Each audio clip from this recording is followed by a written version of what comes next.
पार्टीको हामीले के बनाएको छौँ, दुईटा अध्यक्षको सहमतिमा निर्णय गर्ने, वा दुईटा अध्यक्षको सहमतिमा बैठक बोलाउने हो है। एकातिर कार्यकारी अधिकार प्रचण्डलाई दिने हो, अर्कोतिर दुईटा अध्यक्षको सहमति नभइकन बैठक नबस्ने। कन्ट्राडिक्सन भयो कि भएन? अन्तर्विरोध भयो कि भएन? सहमति पनि दुवै अध्यक्षको विधानले त्यो व्यवस्था गरेको छ। त्यही भनेको, त्यही कुराहरू हो। कन्ट्राडिक्सन भयो त्यहाँ। हामीले त्यसलाई निर्णयमा फेरि फेर्यौँ, निर्णय पनि गऱ्यौँ। के गर्यो त भन्दाखेरि अध्यक्ष प्रचण्डले पार्टीको जिम्मेवारी सम्हाल्ने भनेपछि त पार्टीका बैठकहरू बोलाउने अधिकार त प्रचण्डको हुनुपर्ने नि। अध्यक्षको सहमति नभए केही पनि नहुने, दुई अध्यक्षकै सहमति चाहिने भन्ने हिजो तपाईँले किन व्यवस्था गर्नुभयो? तपाईँलाई थाहा थिएन यस्तो अवस्था आउन सक्छ? परिभाषा अघि गर्नुहुन्छ, यही हो त जनवादी केन्द्रीयता भनेको अघि तपाईँले गरेको परिभाषा हुन्छ। क्वेसन नगर्नुहोस्, तपाईँ क्वेसन मात्रै सोध्नुहोस् न, तपाईँ व्याख्या नगर्नुहोस् न भन्ने कुरा त मैले कहिले पनि गरेको छैन, कसैलाई पनि। 5 वर्ष प्रधानमन्त्री बन्न तयार, पहिलो अध्यक्ष केपी ओलीलाई मानेर उहाँको पछाडि लाग्न तयार। अब तपाईहरू पनि के कुरा गर्नुहुन्छ, के कुरा गर्नुहुन्छ? तपाईहरु पत्रकार भएर इन्डिफेरेन्स बन्नुस् के, तटस्थ बन्नुस्। नाम लेख्ने बेला दुईटा पार्टी बराबर हैसियत भनेर लेखेको, संख्या राख्ने बेला तलमाथि भयो अलिकति। साइन गरेकोले त फेरि तपाईले 5 वर्ष बनाउनु भनेर त खाऊ भनेर त पछि पनि भने हो त। अस्ति भर्खर 26 गते पनि भनेको छ 5 वर्ष खाऊ भनेर। काम गर्न कसरी दिएन मलाई भन्नुस् न? काम गर्न त कहाँ दिएन? अरूले हैन, आफ्नै मान्छेले दिएनन् रे काम। के त कहाँ रोके उहाँलाई? कहाँ रोके? कुन चाहिँ काम गर्न रोके बताइदिनुस् त? बिहानै बैठक, दिउँसै बैठक, राति बैठक चाहिने, त्यो बैठक चाहिने। ए बाबा कम्युनिस्ट पार्टीको बैठक कम्युनिस्ट पार्टी भन्नु भएको छ उहाँले, मैले भने हैन। त्यही त। कमिटी सदस्य लीलामणि पोखरेल हामीसँग हुनुहुन्छ, यहाँलाई स्वागत छ। धन्यवाद। त्यो विचारै हो, त्यो पनि चिन्तन नै हो। त्यो एउटा चिन्तनले मै खाऊ भन्छ, अर्को चिन्तनले मलाई पनि पहिले एक्लै खाइस भन्छ। त्यही हो कुरा। खाऊ मात्रै हैन, त्यसको अख्तियारीको सेयरिङ गरौँ भन्ने हो। अख्तियारी पनि सेयरिङ गरौँ। जस्तो इक्जाम्पल गर्नु न, हामीले के भन्यौँ, प्रधानमन्त्रीलाई कार्यकारी बनायौँ हो। प्रधानमन्त्रीको सेपरेसन अफ पावर है, शक्ति पृथकीकरणको सिद्धान्त अनुसार हामीले के बनायौँ? अदालत जुडिसियरी बनायौँ, हामी पार्लियामेन्ट बनायौँ, हामीले कार्यकारी बनायौँ। अब जुडिसियरीको राइटमाथि हस्तक्षेप गर्न थाल्यो भने त्यो के हुन्छ? के हुन्छ? पार्लियामेन्टको अधिकारमाथि हस्तक्षेप गर्न थाल्यो भने के हुन्छ? त्यसलाई के भन्छन्? यसरी हेर्नु पर्यो। पार्लियामेन्टको त आफ्नो ठाउँमा अधिकार छ नि त, आफ्नो ठाउँमा कार्यप्रणाली छ। जुडिसियरीको आफ्नो ठाउँमा छ। जुडिसियरीलाई भन्न थाल्यो कार्यकारी, कार्यकारीसँग त मन्त्री, कार्यकारीसँग त सरकार छ, शक्ति छ, साधन छ, स्रोत छ, सेना छ, पुलिस छ, प्रशासन छ, सबै चिज छ नि त। अनि उसले के गर्ने? धम्क्याउनु थाल्यो, ल मसँग यति छ, जुडिसियरीले तैँले मैले भनेअनुसार मान, मैले भनेअनुसार गरिनस् भने ठिक छैन, तँलाई के लगाइदिन्छु। अब पार्लियामेन्टलाई भन्यो, पार्लियामेन्टले मैले भने मान, तेरो निर्णय किन मान्ने? मैले मेरो शासन सत्ता चलाउने कुराहरू हो। कानुन त्यो तैँले भने कानुन मात्रै मैले मान्ने, ल कानुन फालिदिन्छु, मैले आफ्नो ढङ्गले निर्णय गर्छु। हो, यो द्याट इज फासिज्म। त्यस कारणले गर्दाखेरि यो विचारबाट प्रेरित, विचारबाट आउने कुरो हो यो। यसरी हेर्नु पऱ्यो क्या हामीले। हामी विचार अलग गरेर मान्छे मात्रै टक्लक हेर्न थालियो भने अधिभूतवाद भन्छ। समस्या विचारमै हो नि त, दृष्टिकोणमै आएको भिन्नताकै कारणले, विचलनकै कारणले पैदा भएको समस्या हो।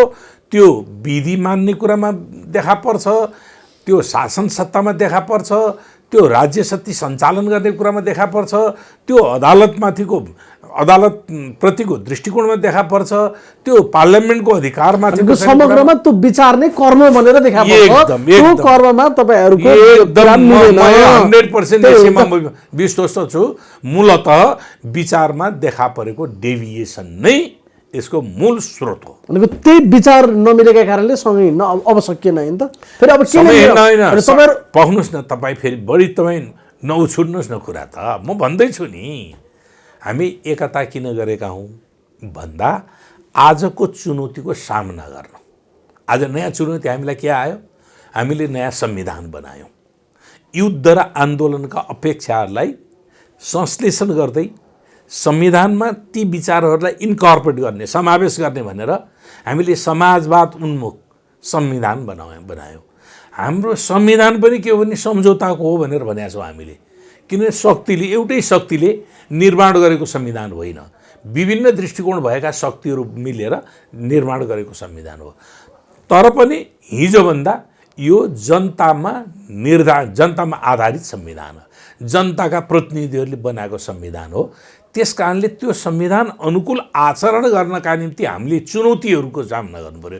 किनभने हिजोको राजनैतिक प्रणाली, हिजो राजशक्तिको स्रोत राजा मानिन्थ्यो, है सामन्तवाद मानिन्थ्यो, त्यसलाई फेर्यौँ के।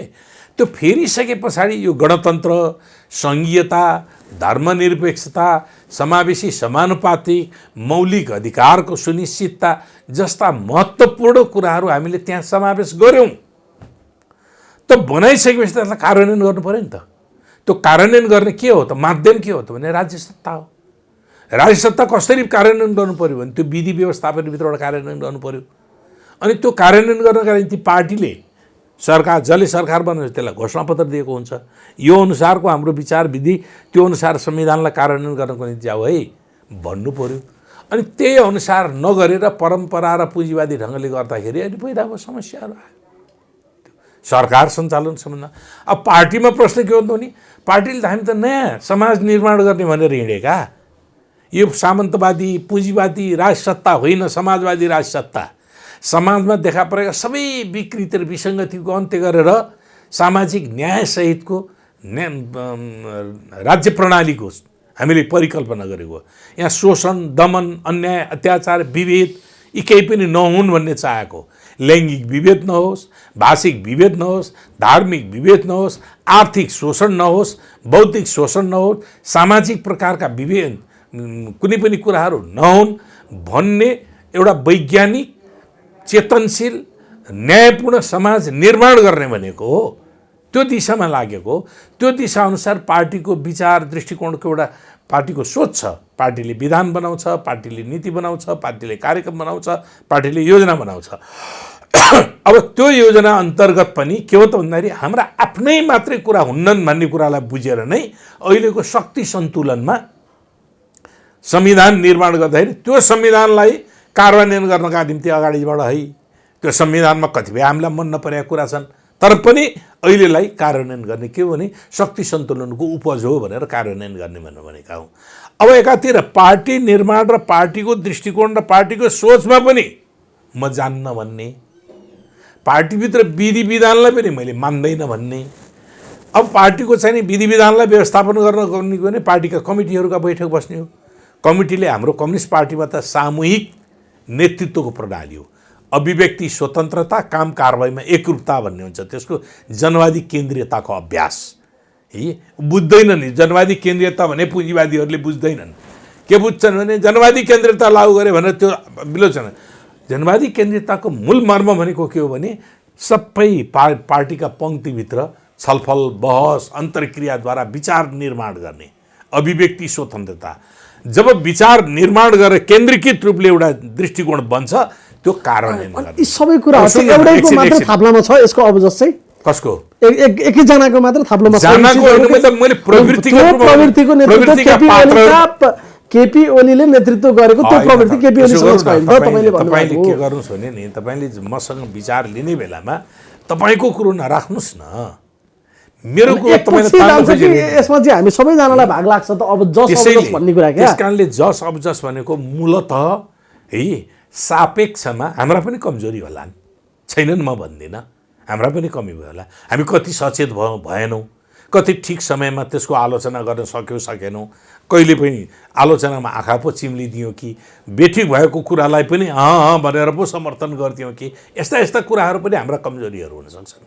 तर जब हाम्रो यो लगातार फेरि पार्टीभित्रको प्रश्न के भन्छ, अन्तर पार्टी सङ्घर्ष भइरहेको बेलामा त्यसको सार्वजनिकरण हुँदैन। पार्टीभित्र अन्डर करेन्ट त्यो स्ट्रगलहरू भइरहेका हुन्छन्। जब त्यसले क्लाइमेक्स लिन्छ नि है, उच्च रूप लिइसकेपछि त्यो बाहिर सार्वजनिकरण हुन्छ। अनि बाहिर बुझ्नेले के भन्छन् भने यिनीहरू त एकैचोटि यस्तो देखा पऱ्यो भन्छ। पार्टीभित्र त हिजो पार्टी एकता भए पछाडि नै अन्तर सङ्घर्ष सुरुवात भएको छ। एकातिर पार्टी एकताको चुनौती, आजका हाम्रा कामहरू दायित्वहरूको चुनौती हामीले त्यो पुरा गर्नुपर्छ भनेर आयौँ। अर्कोतिर हाम्रा प्रवृत्तिहरूको बिचको टकराव पैदा भयो। त्यो प्रवृत्तिहरूको बिचको टकराव हामीले 3 महिनामा पार्टी एकता सम्पन्न गर्ने भनेका थियौँ, किन भन्न सकेन त? 3 महिना 2015 साल जेठ 3 गते पार्टी एकता गरेको, असार साउन भदौ 3 गतेभित्र हामीले पार्टी एकता। यही चिजलाई हेर्ने दृष्टिकोणमा नि तपाईँले भन्नुभयो अब यही चिजलाई दुईटा अब किन भएन त? अब उहाँले प्रधानमन्त्रीको साइडबाट भन्नुहुन्छ कि मैले सरकारको नेतृत्व गर्ने कार्यकारी अधिकार प्रचण्डलाई दिएको छु। के भयो पार्टीको काम भन्ने प्रश्न उहाँ गर्नुहुन्छ, तपाईँ पनि त्यही गर्नुहुन्छ, फेरि काम मिलेन क्या कुरो हो। म भन्दैछु पार्टीको हामीले के बनाएको छौँ, दुईटा अध्यक्षको सहमतिमा निर्णय गर्ने वा दुईटा अध्यक्षको सहमतिमा बैठक बोलाउने हो है। एकातिर कार्यकारी अधिकार प्रचण्डलाई दिने हो, अर्कोतिर दुईटा अध्यक्षको सहमति नभइकन बैठक नबस्ने। कन्ट्राडिक्सन भयो कि भएन? अन्तर्विरोध भयो कि भएन? सहमति पनि दुवै अध्यक्षको विधानले त्यो व्यवस्था गरेको छ। त्यही भनेको, त्यही कुराहरू हो। कन्ट्राडिक्सन भयो त्यहाँ। हामीले त्यसलाई निर्णयमा फेरि फेर्यौँ, निर्णय पनि गऱ्यौँ। के गर्यो त भन्दाखेरि अध्यक्ष प्रचण्डले पार्टीको जिम्मेवारी सम्हाल्ने भनेपछि त पार्टीका बैठकहरू बोलाउने अधिकार त प्रचण्डको हुनुपर्ने नि। प्रचण्ड कमरेड केपीले तपाईँले एक्लै बैठक बोलाउनु भयो भने म बैठकमा आउँदिनँ। अर्को अध्यक्ष बैठकमा नआएपछि के हुन्छ? अर्को अध्यक्षको प्रवृत्तिले बैठक इन्कार गर्छ है। अनि बैठक बोलाउनु भयो भने म अर्को निर्णय गरिदिन्छु।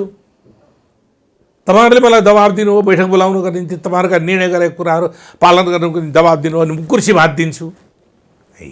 यस्ता यस्ता छन् क्या यो भित्रका तपाईँका स्टोरी। धेरै धेरै विचित्रका स्टोरीहरू छन्। यो त हाम्रो क्लाइमेक्समा देखा परेको हो। जसरी आइसबर्ग हुन्छ नि, धेरै ठुलो हिस्सा आइसबर्गको समुद्र मुनि हुन्छ, सानो हिस्सा मात्रै बाहिर देखा परे। दुई अध्यक्षको सहमति नभए केही पनि नहुने, दुई अध्यक्षकै सहमति चाहिने भन्ने हिजो तपाईँले किन व्यवस्था गर्नुभयो? तपाईँलाई थाहा थिएन यस्तो अवस्था आउन सक्छ? परिभाषा अघि गर्नुहुन्छ, यही हो त जनवादी केन्द्रीयता भनेको अघि तपाईँले गरेको परिभाषा अनुसार। क्वेसन नगर्नुहोस्, तपाईँ क्वेसन मात्रै सोध्नुहोस् न, तपाईँ व्याख्या नगर्नुहोस् न। व्याख्या त म गर्छु नि। त्यस कारणले के हो त नि, हामीले किन त्यसो गरेका हौँ भने हामीले एउटा सङ्क्रमण कालभरि दुईटाका विभिन्न कल्चरहरू छन्, दुईटा सङ्गठनका फरक फरक कल्चरहरू छन्। त्यो कल्चरलाई एकै ठाउँ समायोजन गर्न केही समय लाग्छ। त्यो समझदारी, त्यो समय लाग्दै पनि हाम्रो उद्देश्य अलिक महान छ। मुलुकमा समाजवाद, वैज्ञानिक समाजवाद ल्याउने महान उद्देश्य छ। ती हाम्रा यो समयको सङ्क्रमणकालीन व्यवस्थापनमा हामीले हाम्रा समझदारीहरूलाई उच्चताका साथ लागू गर्छौँ भनेर हामीले सोच्यौँ। तर कामरेड केपी र केपी प्रवृत्ति के देखा पर्यो त भन्दा उहाँ हिजो जनआन्दोलनको विरोधी, तपाईँलाई पनि थाहा छ। जनआन्दोलनमा त हुनुहुन्थेन नि, प्रारम्भमा हुनुहुन्थेन। सडकमा गणतन्त्रको नारा लाग्दाखेरि गोरुगाडा चढेर अमेरिकाको यात्रा गर्ने भन्नुहुन्थ्यो नि त, हो त्यो उहाँले भन्नुभयो। तपाईँले फेरि सहमति हो कि होइन भन्नुहोस् न, तपाईँ त साक्षी हुनुहुन्छ। मेरो कुरा सक्ने कुरा होइन, यो सत्य हो कि होइन भन्ने कुराहरू हो है। उहाँ गोरुगाडा लगाएर गोरुगाडा चढेर अमेरिकाको यात्रा गर्ने कुरा, प्रारम्भमा यो आन्दोलनले परिवर्तन हुन सक्दैन भनेर भनेको, आन्दोलन अगाडि बढ्दै गइसकेपछि गणतन्त्रको नारा लाउँदाखेरि गोरुगाडाको कुरा लिएर आउनुभयो। अब त्यस पछाडि आन्दोलनले निर्णायक स्थितिमा आउने स्थिति भइसकेपछि बल्ल उहाँ समावेश हुनुभयो। अब उहाँ सङ्घीयता उहाँलाई आफूलाई मन नपर्ने चिज हो। अहिले पनि भन्नुहुन्छ, क्याबिनेटको बैठकमा पनि भन्नुहुन्थ्यो सङ्घीयता मेरो होइन, म सङ्घीयताको समर्थन म यसको विरुद्धमा छु भन्नुभयो। अनि अर्को गणतन्त्र, तात्कालीन नेकपा एमालेको बैठकमा गणतन्त्रबारे नोट अफ डिसेन्ट लेखाउनका निम्ति गणतन्त्रको अहिले नारा लाउनु हुँदैन भने नोट अफ डिसेन्ट लेखाउन उहाँले पहल गर्नुभएको भन्ने कुरा अस्ति भर्खर माधव नेपालजीले पनि भन्नु हो, यस्तो भएको थियो फलानु बैठकमा भनेर भन्नुभयो। उहाँ समानुपातिक समावेशी सिद्धान्तको विपरीत तपाईँले बारम्बार सुनिराख्नु भएको छ, यो समावेशी समानुपातिक सिद्धान्तको विरोधी हो। सङ्घीयता, गणतन्त्र, उहाँ धर्मनिरपेक्षताको विरोधी हो, हुँदैन धर्मनिरपेक्षता भनेर। उहाँका नजिकका मान्छेले सङ्घीयता खारेज गर्नु पर्यो भनेर आइसकेका छन्। त्यस कारणले हामीले के बुझ्यौँ त भन्दाखेरि यो परिवर्तन सँगसँगै उहाँमा हिजो भएका धारणाहरू पनि परिवर्तन भए। त्यस कारणले उहाँ यो अहिलेको आवश्यकताअनुसारको राजनीतिक माहौलमा उहाँ पनि यो दिशामा आउनुभयो भन्ने। तपाईले जे कुरा भन्नुभयो यो चाहिँ पुस 5 गते यता त होइन नि त? होइन, त्यसैले त मैले भन्दैछु पुस 5 गते यता त भएको होइन नि त? पुस 5 गते यताको कुरा गरेको छैन कि मैले। कमरेड केपी ओली भएको होइन भने तपाईहरुलाई के भएको महान कमरेड केपी शर्मा ओली भएको होइन। महान भन्ने कुरा त मैले कहिले पनि गरेको छैन, कसैलाई पनि 5 वर्ष प्रधानमन्त्री बन्न तयार, पहिलो अध्यक्ष केपी ओलीलाई मानेर उहाँको पछाडि लाग्न तयार। अब तपाईहरू पनि के कुरा गर्नुहुन्छ, के कुरा गर्नुहुन्छ। पहिलो अध्यक्ष दुईटा अध्यक्षको बराबर हैसियत हो। पहिलो र दोस्रो एकजना नाम त लेखिहालिन्छ नि, कापीमा लेख्ने बेलामा पहिलो नाम एउटाको लेखिँदैन र कबाट आएर पहिला लेखा त होइन होला नि त केपी। तपाईहरू किन यस्ता कुरा गर्नुहुन्छ भने तपाईहरू पत्रकार भएर इन्डिफेरेन्स भन्नुहोस् के, तटस्थ भन्नुहोस्। नाम लेख्ने बेला दुईटा पार्टी बराबर हैसियत भनेर लेखेको, सङ्ख्या राख्ने बेलामा तलमाथि भयो अलिकति, त्यो कुराहरू हो।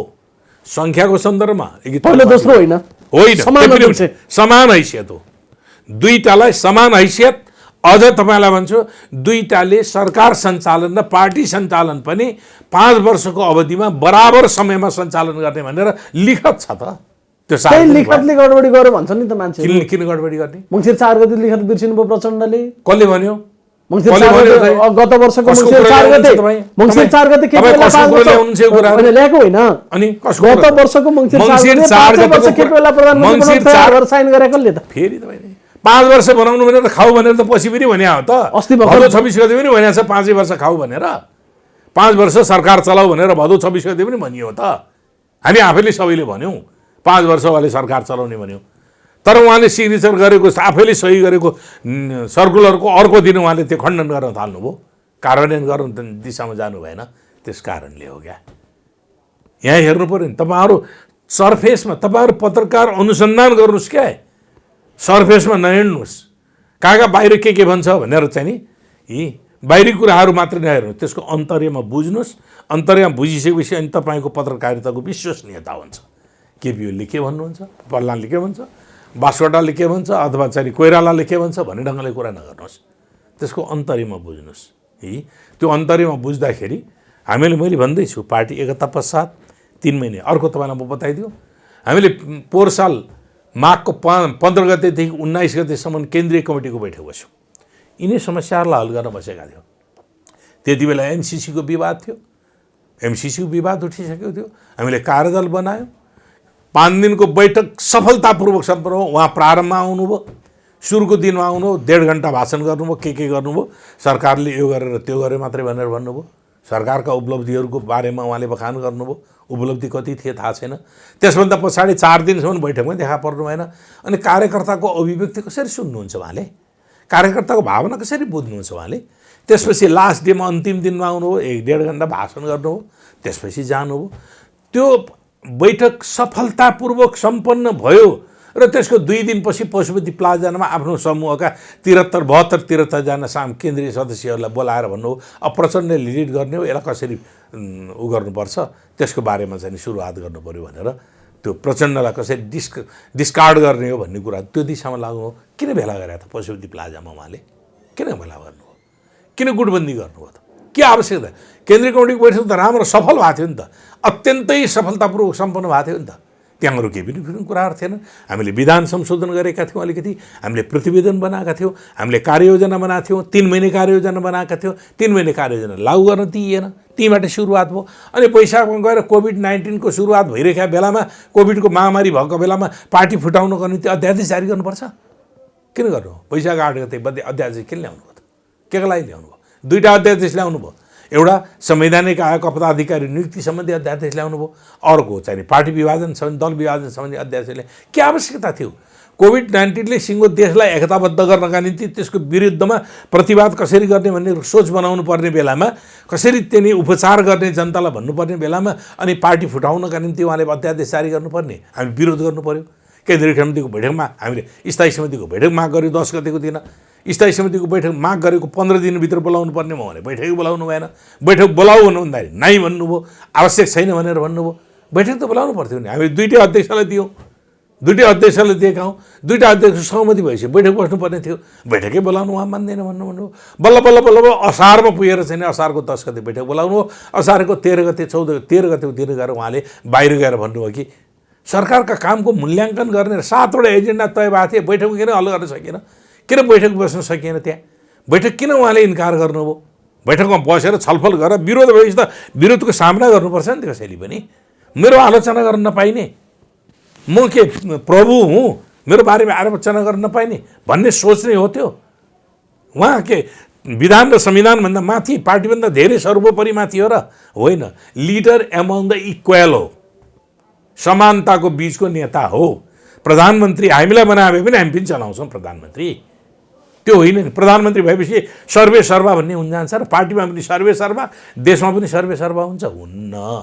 त्यस कारणले बैठक बसिरहेको बेलामा उहाँको आलोचना त निश्चय पनि जिम्मेवारी लिएपछि त आलोचना हुन्छ। जिम्मेवारी नभएको मान्छेले एउटै आलोचना हुन्छ उसले जिम्मेवारी लिएन भन्ने हो। अनि उहाँको आलोचना 5-7वटा एजेन्डा राखेका थिए बैठकमा। 7वटा एजेन्डाबारे छलफल हुँदाहुँदै 2टा एजेन्डामा हामी गम्भीरतापूर्वक छलफल गरेका थियौँ। कोभिड-19को बारेमा गरेका थियौँ। हामीले सीमाका सम्बन्धमा, भारत र नेपालको बिचको सीमा विवादका सम्बन्धमा, कालापानी क्षेत्रको बारेमा हामीले गम्भीर छलफल गरेका थियौँ। कसरी त्यो नेपाली भूमिबाट भारतीय सेना हटाउने हो भन्ने कुराहरूको कसरी लैजाने मरेको सबैको एउटा साझा कुराहरू आइरहेका थियो। त्यो बेलामा अचानक उहाँ बाहिर गएर के भन्नुभयो, मलाई पार्टीका नेताहरू र भारतीयहरू मिलेर सोल्टी होटलमा बसेर सल्लाह गरेर चाहिँ नि मलाई सरकारबाट फाल्न खोजे। के सहानुभूति लिनुभयो उहाँले? अनि उहाँले के भन्नुहुन्छ, मैले नक्सा प्रकाशित गरेका कारणले गर्दाखेरि मलाई चाहिँ यसो गर्न खोजेको। नक्सा प्रकाशित उहाँले कसरी गर्नुभयो हामीलाई थाहा छैन। नीति कार्यक्रम जारी गर्दा दिन बिहान चाहिँ नि सचिवालयका सदस्यहरूलाई बोलाउनु भयो। ल यसमा के थप्ने हो, के गर्ने हो, सुझाव दिने हो, दिनुहोस् भन्नुभयो। उहाँहरूले भन्नुभयो तपाईँ तयार पारिसक्नु भएको छ, छाप्न पठाइसक्नु भएको छ, अनि के सुझाव माग्नुहुन्छ हामीसँग? के को सुझाव हुन्छ? उहाँहरूले भन्नुभयो फेरि पनि 2टा कुरालाई जोड दिन्छौँ भने, एउटा नक्सा प्रकाशित गर्ने, दोस्रो कोभिड-19को विरुद्धमा सिङ्गो देशलाई एकताबद्ध गराएर लैजाने। नक्सा प्रकाशित गर्ने, त्यो नीति कार्यक्रम हाल्नु पऱ्यो भनेपछि नक्सा प्रकाशित गर्ने हाल्ने र चिडिन्छ भारत अहिले यसरी हाल्दाखेरि? होइन, यो कुरा हाल्नै पर्छ। 9 जनामध्ये 8 जनाले भने थियो यो कुरा राख्नुपर्छ। केपी ओली नक्सा प्रकाशन गर्ने पक्षमा यस, एकदम 100%। केपी ओलीको कारण नक्सा जारी भयो। धेरै चिरकार नगरोस् न तपाईँले, मैले भनिसकेँ त, भनेपछि सिद्धिएन। उहाँ तयार अहिले पनि होइन। मैले किन यो विषयलाई मैले भनिरहेको छु, नक्सा प्रकाशित गर्ने कुरोको नीति कार्यक्रममा थिएन। पछि तीबाट थपेर मुख्य सचिवलाई तीबाट ड्राफ्ट गरेर ल यो पनि हाल्नु भनेर राखेको। तपाईँ सोध्न जानुहोस् त।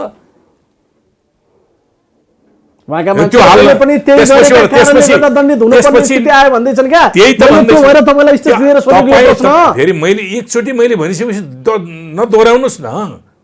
म जे सत्य हो त्यो मात्रै बोल्छु। मैले सत्यभन्दा बाहिर बोल्दिनँ म।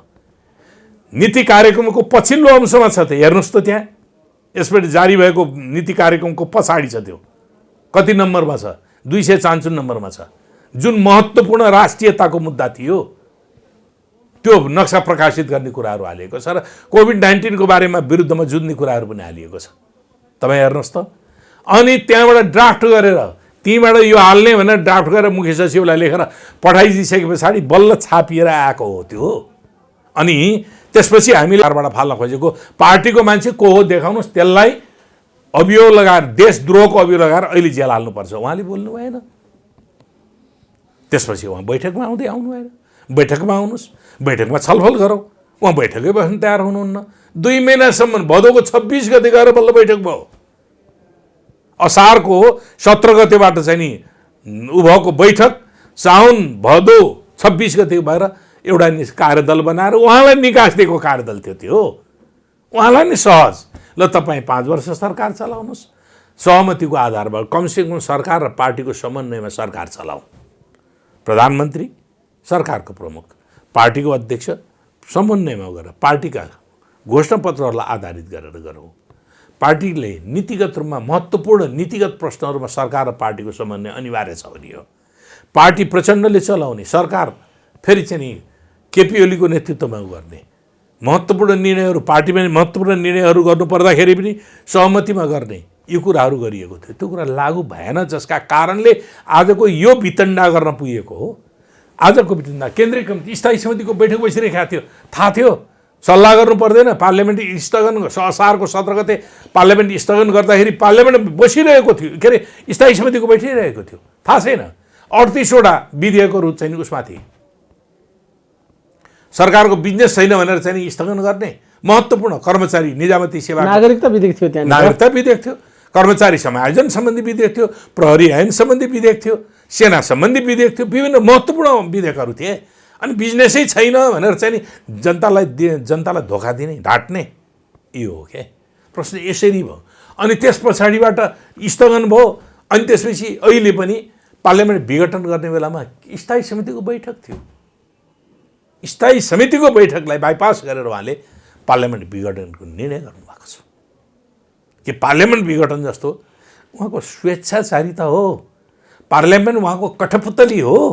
उहाँको परिवारको, उहाँको घरको कामदार जस्तो पार्लियामेन्ट हो। जसले आज आइज भने आयो, भोलि गयो जा भनेर चाहने पार्लियामेन्ट त्यो हो। नेपाली जनताले मतदान गरेर सार्वभौम अधिकारको प्रयोग गरेर मतदान गरेर बनाएको, निर्माण गरेको प्रतिनिधि संस्था हो। त्यो प्रतिनिधि संस्थालाई उहाँले स्वेच्छाचारी ढङ्गले विघटन गर्ने? कहाँ छ उहाँलाई विघटन गर्ने अधिकार? देखाइदिनुहोस् त कानुनको कहाँ छ? संविधानको कुन धारा छ उहाँले विघटन गर्ने? उहाँ त 76(1) अन्तर्गत बनेको सरकार हो। 76(1) अन्तर्गत बनेको सरकारले विघटनै गर्न सक्दैन। सक्दैन। उहाँले मलाई घेराबन्दी गरे, पार्टीभित्र घेरा हाले। पार्टीभित्र घेरा हालेको कुरा संसद मार्ने उहाँले? पार्टीभित्र घेरा हालेपछि पार्टीमा आएर फेस गर्नु पर्यो। उहाँले पार्टीको बैठकमा आएर पार्टी फेस नगर्ने, पार्टीको बैठकमा नआउने, पार्टीमा आउने आलोचना, पार्टीमा आउने सुझाव, पार्टीमा आउने विचारलाई उहाँले त्यसलाई ग्रहण गर्न नसक्ने, अनि पार्टीमा मलाई घेराबन्दी गरे भनेर चाहिँ नि उ गर्ने, के अरे संसद विघटन, जनताको सार्वभौमिकतालाई दण्डित गर्ने मिल्छ? काम गर्न दिएन त्यो काम गर्न कसरी दिएन मलाई भन्नुहोस् न? काम गर्न त कहाँ दिएन? अरूले होइन, आफ्नै मान्छेले दिएनन् काम। के त कहाँ रोके उहाँलाई? कहाँ रोके? कुन चाहिँ काम गर्न रोके बताइदिनुहोस् त? बिहानै बैठक, दिउँसै बैठक, राति बैठक चाहिने, बैठक चाहिने। ए बाबा, कम्युनिस्ट पार्टीको बैठक उहाँले, मैले भने होइन। त्यही त, कम्युनिस्ट पार्टीले बैठकद्वारा निर्णय गर्ने सामूहिकताको प्रणाली हो यो। कम्युनिस्ट पार्टी भनेको सामूहिकताको उ गर्ने हो। अनि के गर्ने? मैले सुन्नु भएन, एक दिन टेलिभिजनमा एकजना उहाँकै हितैषी मित्रसँग मेरो टेलिभिजनमा चाहिँ नि पार्टीबाट उहाँलाई अविश्वासको प्रस्ताव राख्न थालेको, राष्ट्रपतिलाई महाभियोग लगाउने तयारी गरेको कारणले अनि त्यसपछि संसद विघटन किन लेख्या त संविधानमा?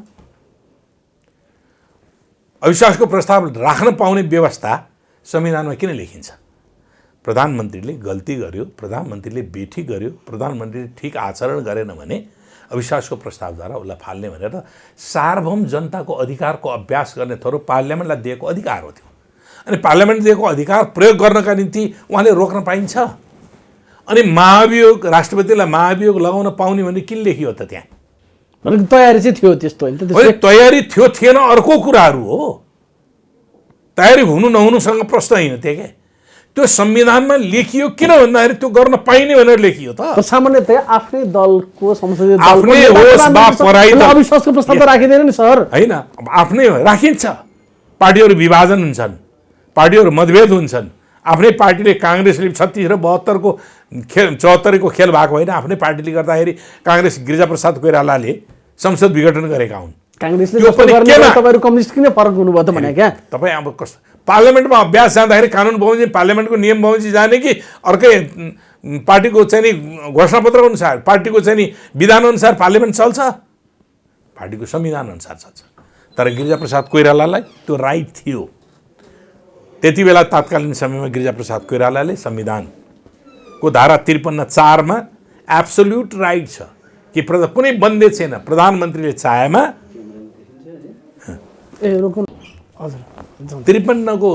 47 सालको संविधानको धारा 53(4) मा प्रधानमन्त्रीले संसद विघटन गर्न चाहेमा संसद विघटनको सिफारिस गरेर राजालाई दिएपछि राजाले निर्वाचनको तिथिमिति तोक्ने, त्यहाँ कन्डिसन के पनि छैन।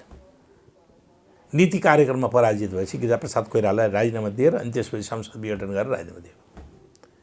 मनमोहनजीले पनि त्यही धारा टेकेर गर्नुभएको, त्यो पनि राइट थियो। मनमोहनजी उ गरेको पुनर्स्थापना गरिदियो, त्यसको कारण छ। गिरिजाप्रसादले एब्सोल्युट राइट थियो, स्वीकृति गरिदियो। मनमोहनजीको 2टा अल्पमतको सरकार थियो, संसदबाट सरकार बन्न सक्ने अझै विकल्प बाँकी छ एउटा। अर्को संसद बोलाइसकेको स्थितिमा संसदलाई अग्राधिकार दिने भनेर संसद पुनर्स्थापना गरिदिएको। त्यो संवैधानिक व्यवस्था भित्रको थियो। यो अहिले संवैधानिक व्यवस्था भित्रको छैन उहाँले गरेको।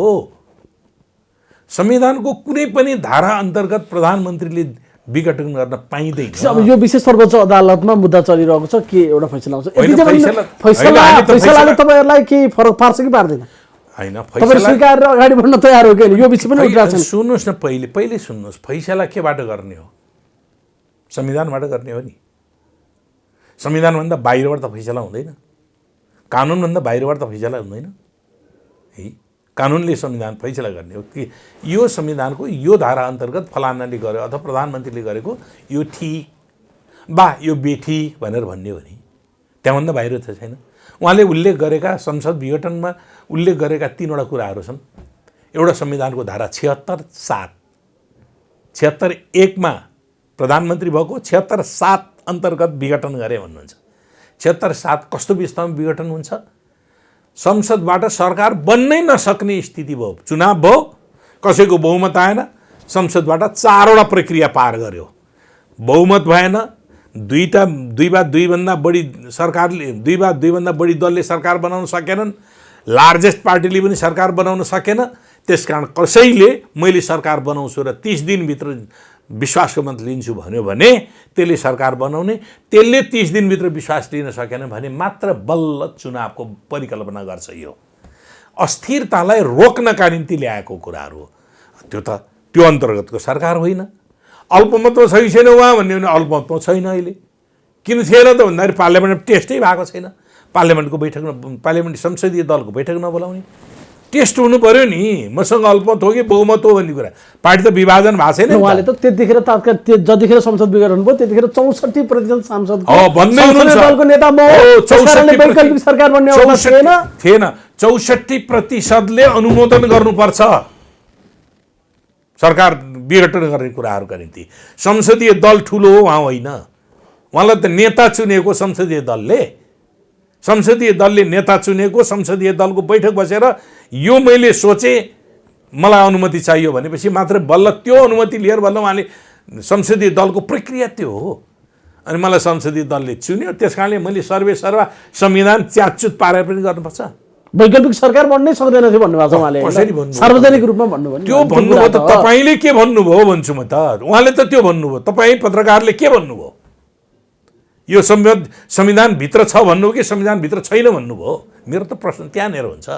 म त पत्रकार साथीहरूलाई पनि भन्छु, पत्रकार साथीहरूले पनि यो चाहिँ के नगर्नुहोस् भन्दाखेरि उहाँले त यसो भन्नुभएको छ नि, होइन उहाँले भनेको कुरा ठिक छ कि छैन तपाईँले भन्नुहोस् न भनेर भन्नुहोस् न। उहाँले यसो भन्नुभएको छ, हामीलाई त यस्तो लागिरहेको छ, संविधानमा देखिँदैन, तपाईँको विचार के हो? यसरी आउनुहोस् न। उहाँले 64%ले म प्रधानमन्त्री भएको, त्यस कारण मैले जे मनलाई गर्न पाइन्छ भन्ने कुरा कहाँ छ? कन्स्टिट्युसनली संवैधानिक रूपले कहाँ छ? 64%ले बनाएको सरकारले नीति कार्यक्रम ल्याउँछ। एक शब्दमा सर्वोच्च अदालतले गरेको फैसला तपाईँलाई मान्ने हुन्छ कि? सर्वोच्च अदालत सुन्नुहोस्, मान्य हुने नहुने कुरा, सर्वोच्च अदालत विवेकशील भएन भने, सर्वोच्च अदालतको बेठिक फैसला भयो भने मुलुकमा द्वन्द्व निम्ताउँछ सर्वोच्च अदालतले। विवेकशील भनेको तपाईँहरूको पक्षमा गर्नु पर्यो, संविधानलाई ट्र्याकमा ल्याउनु पर्यो, त्यति हो मेरो कुरा। संविधानमा ट्र्याकमा आउने कि नआउने, संवैधानिक प्रक्रिया देश मुलुक चल्ने कि नचल्ने। संसद पुनर्स्थापना गरेन सर्वोच्च अदालतले। तपाईँ त्यहाँ नजानुहोस् न, तपाईँले संविधान अनुसार विवेकशील भन्ने शब्द अमूर्त होइन। विवेकशील भनेको संविधान अन्तर्गत नभएको कुरालाई नभएको भनेर भन्न सक्नु पर्यो, त्यही हो। अब त्यसो गर्दाखेरि संसद पुनर्स्थापना हुन्छ कि संसद चुनाव हुन्छ कि त्यो कुरा आफै विश्लेषण। संविधान अन्तर्गत छैन, नाङ्गो आँखाले प्राइम फेसिस भन्छ क्या कानुनी उसमा, पहिलोचोटि देख्ने बित्तिकै गल्ती भन्नेलाई, देख्ने बित्तिकै गल्ती गर्ने कुरा संविधानमा नभएको चिज प्राइम मिनिस्टरले अभ्यास गर्यो, त्यसकारण यो प्राइम मिनिस्टरको अभ्यास बेठिक छ भन्ने सर्वोच्च अदालतले त्योभन्दा अर्को भन्ने ठाउँ नै छैन। अहिले बादल पर्यो, अहिले झरी पर्यो भनेर कल्पना गर्ने, ऊ घाम लागेको छ चकमन्न, अहिले झरी आउन सक्छ? बादल भएर कालो बादल भयो, पानी सहितको बादल भयो भने अनि बल्ल गड्याङ गुडुङ गरेर बल्ल झरी पर्ला। अहिले बाहिर चकमन्न घाम लाग्छ, यति बेला झरी पऱ्यो भने के गर्ने? छाता ओढ्न हिँड्ने जाने? त्यो तर्क होइन, त्यो तर्क मिल्दैन। त्यस कारण अहिले नाङ्गो आँखाले त्यसो भएन भने तपाईँले द्वन्द्वमा जान्छ भनिहाल्नुभयो। त्यसले पैदा गर्ने समस्या हो त्यो। अहिले सिङ्गो देशको कति प्रतिशत त्यसको विरुद्धमा छ ल बताउनुहोस् त? आम साधारण जनतालाई के देख्लान्? नेताहरूको झगडा भनेर देख्लान्, तर विवेकशील मान्छेले के गर्छ भने यसको राजनीतिक मर्म हेर्छ। हिजो हामी सिभिल सोसाइटी मानवाधिकारवादी पत्रकारहरूसँग भेटघाट गरेका छौँ। 100%ले के भने त भन्दाखेरि यो संविधान पूर्व संविधान निर्माताहरूले वरिष्ठ अधिवक्ताहरूले सर्वोच्च अदालतका प्रधान न्यायाधीशहरूले पूर्व प्रधान न्यायाधीशहरूले जसले कानुनको अभ्यास गरेका छन् सारा जीवनभर भने उनीहरूले भने यो त संविधानसँग छैन। यो संविधानमा प्राइम मिनिस्टरलाई संसद विघटन गर्ने अधिकार कहीँ दिएकै छैन। त्यस कारणले अहिलेको सर्वोच्च अदालतले डिरेल भएको संविधानको ट्र्याकभन्दा बाहिर गएको सरकारको निर्णयलाई ट्र्याकमा लिएर ट्र्याकमा लिएर आएपछि अनि संविधानमा त्यहाँ व्यवस्थापन गर्नुपर्ने अरू कुराहरू होलान्, तर के भने यसलाई पहिले ट्र्याकमा हाल अनि मात्रै बल्ल व्यवस्थापन हुन्छ। अब अन्तिममा जाँदै अब यो तपाईँहरूको पार्टीको वैधानिकताको विषय पनि निकै चर्चामा छ। असली पेडाको पसली कुन चाहिँ हो भने जस्तै ढङ्गले यसलाई जोकमा नबनाउनु न। पेडा छेडा प्रधानमन्त्रीले भन्नुभएको विषय प्रधानमन्त्रीको प्रवक्ता हो, प्रधानमन्त्रीको प्रवक्ता होइन। एउटा पक्ष क्या, एउटा पक्ष अहिले तपाईँसँग डिबेटमा छैन। त्यस कारणले गर्दाखेरि त्यो पनि नगर्नुहोस्, त्यो पनि तपाईँ त्यो पार्टबाट तपाईँ गर्नु भने तपाईँको पनि हल्का प्रश्न हुन्छ क्या। वैधानिकताको प्रश्न भने तपाईँ के हुन्छ, तपाईँ एउटा कुनै कमिटीमा हुनुहुन्छ, कुनै पनि क्लबमा हुनु होला, क्लबको निर्णय के गरी गर्छन्, बहुमतले गर्छन् नि, सकेसम्म सर्वसम्मत हो कि होइन, हो नि। तपाईँ मानव एउटा क्लबमा त हुनु होला, ल ठिक छ। क्लबको निर्णय त के हुन्छ, कुनै पनि निर्णय गर्नु पऱ्यो भने सर्वसम्मत सकेसम्म सबैको मन विचार मिलाएर चाहिँ गर्ने गरिन्छ। भएन छ भने होइन बहुमत साथीहरूले जे भनेका छन् त्यही गर्ने हुन्छ नि। पार्टीको विधान पनि विधि पनि त्यही हो। पार्टीमा बहुमतले निर्णय गर्ने, सकेसम्म सर्वसम्मत भएन भने प्रक्रिया अपनाउने भन्छ। प्रक्रिया अपनाउने भनेको बहुमत अल्पमत गर्ने भन्ने हुन्छ। अब बहुमतले उहाँहरूसँग बहुमत छैन, बहुमतले बैठकमा निर्णय गर्ने हो। बैठकमा अल्पमतले बैठकमा निर्णय गर्न सक्दैन, कुनै पनि निर्णय गर्न सक्दैन। अल्पमतलाई सम्मान गर्ने, बहुमतको निर्णय कार्यान्वयन गर्ने भन्ने हुन्छ है। हामीसँग हिजो पार्टी स्थापना गर्दादेखि यतापट्टि महाधिवेशन भएको छैन। 2053 साल जेष्ठ 3 गते यता पार्टी एकता गरिसकेपछि दुईटा पार्टी आफ्ना पार्टी विघटन गरेर सिद्ध्यायौँ। नेकपा एमाले पनि विघटन गऱ्यौँ, तात्कालीन नेकपा माओवादी केन्द्र पनि दुईटै विघटन गरेर नेपाल कम्युनिस्ट पार्टी ब्राकेटमा नेकपा भनेर हामीले निर्वाचन आयोगमा दर्ता गऱ्यौँ। हो, त्यसको विधान छ, पार्टी सञ्चालनका निम्ति विधान छ।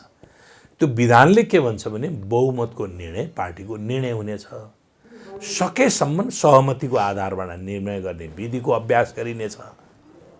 मत विभाजन गर्नु परेमा त्यस्तो मत विभाजनमा बहुमतको निर्णय पार्टीको निर्णय हुनेछ।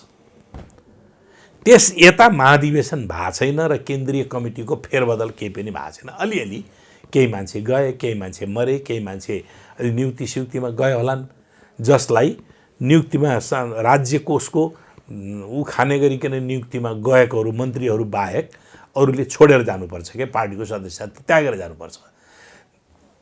441 जना निर्वाचन आयोगमा पहिले दर्ता भयो। एकीकरणमा आइसकेका 4 जनालाई थपिएर 445 जना थियौँ। 445 जनामा 3 जना साथीहरूको मृत्यु भयो। केन्द्रीय कमिटीका 3 जना साथीहरू राजदूत बनेर जानुभयो। राजदूत बनेर गइसकेपछि उनीहरूको पार्टीको सदस्यता त्याग गर्नुपर्ने व्यवस्था छ। 6 जना साथीहरू संवैधानिक आयोगमा संवैधानिक प्रमुखको रूपमा नियुक्ति हुनुभयो। आयोग सदस्य प्रमुख आदिमा नियुक्ति हुनुभयो 6 जना हो। 434 जना भयो। 434 जनाको मेजोरिटी, 434 जनाको सिम्पल मेजोरिटी भन्ने 218 जना हुन्छ सिम्पल मेजोरिटी। हामीले 295 जनाको हस्ताक्षर, 315 जनाको बैठक, केन्द्रीय कमिटीको बैठक बसेर निर्णय गर्यौँ।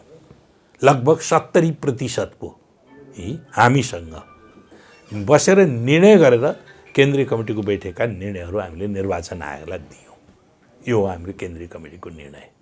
उहाँहरूले कतिजना बैठक बस्नुभयो अरे भन्दाखेरि पुग नपुग 100 को हाराहारी अलिअलि प्लस होला अलिअलि माइनस होला कति हो ठ्याक्राकै मैले सुनेको 113 जना बस्नुभयो अरे भनेपछि केही साथीहरू न्युट्रल बस्नुभयो है बैठक यता पनि जानु भएन उता पनि जानु भएन उहाँहरूले बैठक बसेर पहिले विधान संशोधन गर्नुभयो अल्पमतको बैठकले विधान संशोधन गर्न मिल्छ त्यो विधान संशोधन गरेर उहाँले केन्द्रीय समितिमा 1179 जनाको बनाउनु हो मिल्छ त्यो विधानले त्यो पद्धतिले मिल्छ पार्टीको विधान बहुमतले निर्णय गर्ने विधि छ त्यसले मिल्छ मिल्दैन हामीले एकजना पनि थपेका छैनौँ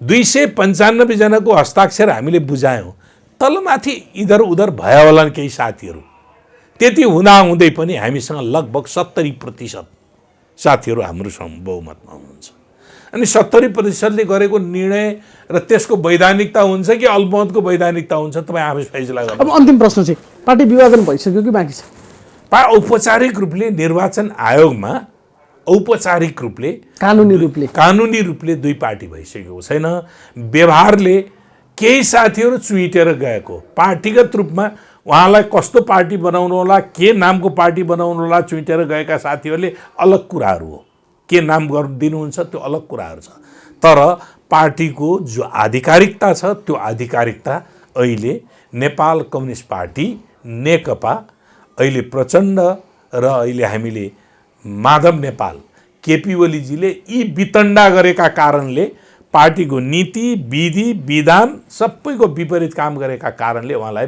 पार्टीको संसदीय दलले संसदीय दल नेताबाट हटायो र पार्टीको केन्द्रीय समिति बैठकले अध्यक्षबाट हटाएर अहिले माधव नेपालजीलाई त्यो ठाउँमा राखेर अहिले दुईजना अध्यक्ष कमरेड प्रचण्ड कमरेड माधव नेपालको नेतृत्वमा बनेको पार्टी नेपाल कम्युनिस्ट पार्टी नेकपा नै वैधानिक सङ्गठन हो त्यसलाई कसैले पनि कुनै पनि प्रकारको चुनौती दिन सक्दैन महत्त्वपूर्ण समयको लागि धेरै धेरै धन्यवाद